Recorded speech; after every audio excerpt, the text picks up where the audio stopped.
آج کل ہم لوگ ایک ایسے زمانے سے گزر رہے ہیں جس میں تقریباً ہر وہ شخص جس کو اپنے ملک سے محبت ہے بے چینی اور اضطراب کا شکار ہے۔ ہم طرح طرح کے بحرانوں میں گھرے ہوئے ہیں۔ اقتصادی بحران الگ ہے، مہنگائی کی وجہ سے ملک کا ہر شہری پریشانی کا شکار ہے۔ خاص طور پر کم آمدنی والے لوگ اپنے روزمرہ کی ضروریات کو پورا کرنے سے عاجز ہو رہے ہیں۔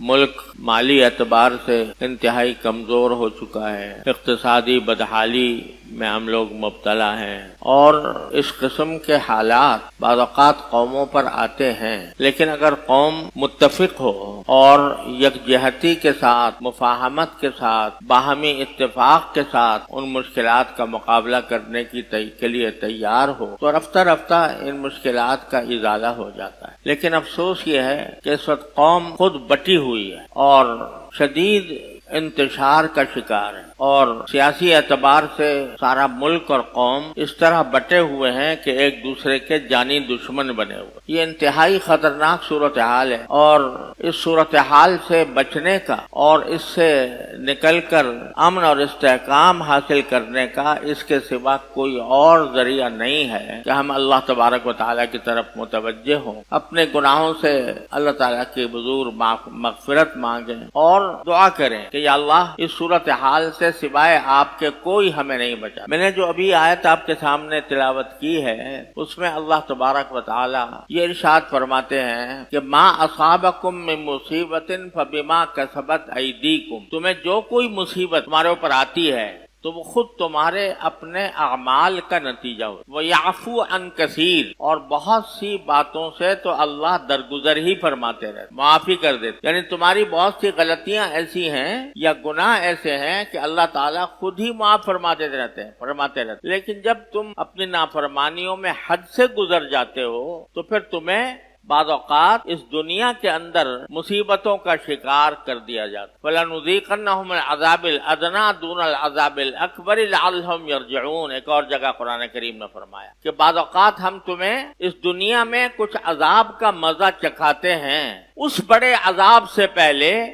جو آخرت میں آنے والا ہے۔ نافرمانیوں کا اور گناہوں کا ایک اصلی جو عذاب ہے وہ تو مرنے کے بعد جب آخرت کی زندگی آئے گی اس وقت ہوگا۔ اللہ تعالیٰ ہر مسلمان اس سے محفوظ رکھے، لیکن اللہ تعالیٰ فرماتے ہیں کہ کبھی کبھی ہم دنیا میں تمہیں اسی دنیا میں کسی عذاب کا مزہ چکھاتے ہیں۔ کیوں چکھاتے ہیں؟ لعلہم یرجعون، تاکہ جن لوگوں کو وہ عذاب کا مزہ چکھایا گیا ہے وہ ہماری طرف رجوع کریں، ہماری طرف لوٹ آئیں۔ تو اس میں اللہ تبارک و تعالیٰ نے اس آیت میں یہ بات بتا دی کہ جب ہم کبھی تمہیں تمہارے اعمال کی وجہ سے، تمہاری غلطیوں کی وجہ سے، تمہاری نافرمانیوں کی وجہ سے جب اس دنیا میں کوئی عذاب تم پر مسلط کرتے ہیں تو اس کا واحد راستہ کیا ہے؟ لعلہم یرجعون، کہ اللہ تبارک و تعالیٰ کی طرف رجوع کرو، اللہ تعالیٰ سے مانگو۔ اور اللہ تعالیٰ سے کیا مانگو؟ ایک تو یہ بات مانگو کہ یا اللہ ہم پر جو کچھ صورتحال مسلط ہے وہ یقیناً ہمارے اپنے اعمال کی بدولت ہے۔ تو اللہ سب سے پہلے تو ہم آپ کی بارگاہ میں مغفرت مانگتے ہیں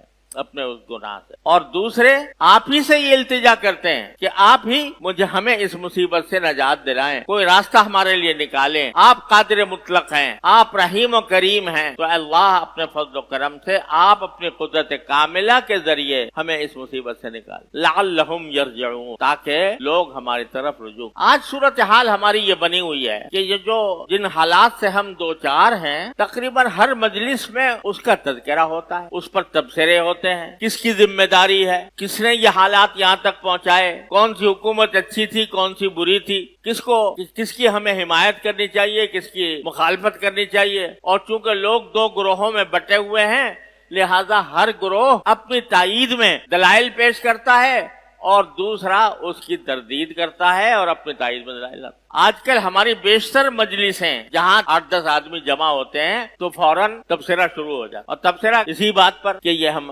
کس پر پریشانی میں آ گئے ہیں، ہمارے مالی حالت خراب ہو گئی ہے، ہماری حکومت خراب ہو گئی ہے، ہمارے ادارے برباد ہو رہے ہیں۔ یہ ساری باتیں زبانی طور پر ہم کرتے رہتے ہیں، اس میں بحث مباحثہ بھی ہوتا ہے، اور بحث مباحثے کے نتیجے میں ایک دوسرے کے اوپر حملے بھی ہوتے ہیں، زبانی ہو یا جسمانی ہو۔ یہ ساری باتیں ہو رہی ہیں، اور اس کی وجہ سے قوم مزید اضطراب، مزید بے چینی کا شکار ہو رہی ہے. لیکن یہ خیال نہیں آتا کہ یہ حالات کیا خود سے پیدا ہو گئے ہیں، یا ان حالات کا حل کیا ہے کہ ہم جس کے قبضے قدرت میں سارے حالات ہیں اس کی طرف رجوع کریں. یہ فضول بحث و مباحثے کرنے کے بجائے، فضول تبصرے کرنے کے بجائے اللہ تعالیٰ سے رجوع کریں کہ یا اللہ اپنے فضل و کرم سے ہمیں ان حالات سے نکال دے. لیکن افسوس یہ ہے کہ ان برے حالات میں بھی، جبکہ ہر شخص کی زبان پر ان برے حالات کا شکوہ ہے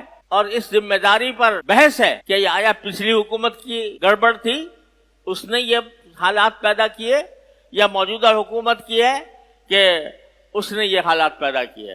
اس پر بحث ہو رہی ہے. میں کہتا ہوں خدا کے بندو، اگر ایک گھر میں آگ لگی ہوئی ہو، ایک گھر میں آگ لگی ہے، تو اس گھر والوں کو کیا یہ چاہیے کہ وہ اس پر بحث کریں کہ کس نے آگ لگائی تھی اور کون اس آگ لگانے کا ذمہ دار ہے؟ اس پر بحث کریں گے، یا جا کے خود سب سے پہلے آگ بجھانے کی فکر کریں گے؟ آج ہماری حالت یہی ہو رہی ہے کہ آگ لگی ہوئی ہے بحرانوں کی، اقتصادی بحران، سیاسی بحران، لڑائیاں، جھگڑے، نفرتیں، ایک دوسرے کے اوپر طنز و تعریض اور ایک دوسرے کو برا بھلا کہنا، یہ آگ لگی ہوئی ہے پورے ملک. اور بحث اس پر ہو رہی ہے کس نے لگائی، یہ آگ کس نے لگائی. یہ کہتا ہے تو نے لگائی، وہ کہہ رہا ہے تو نے لگائی. تو اللہ کے بندو، گھر میں آگ لگی ہوئی ہے، اس کی بجھانے کی فکر کرو. ذمہ داری بعد میں طے کر لینا کہ کس کی ذمہ داری تھی اور کون اس کا سبب تھا، لیکن پہلے آگ تو بجھاؤ.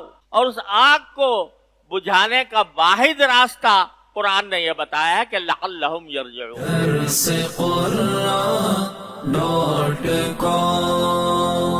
www.darsequran.com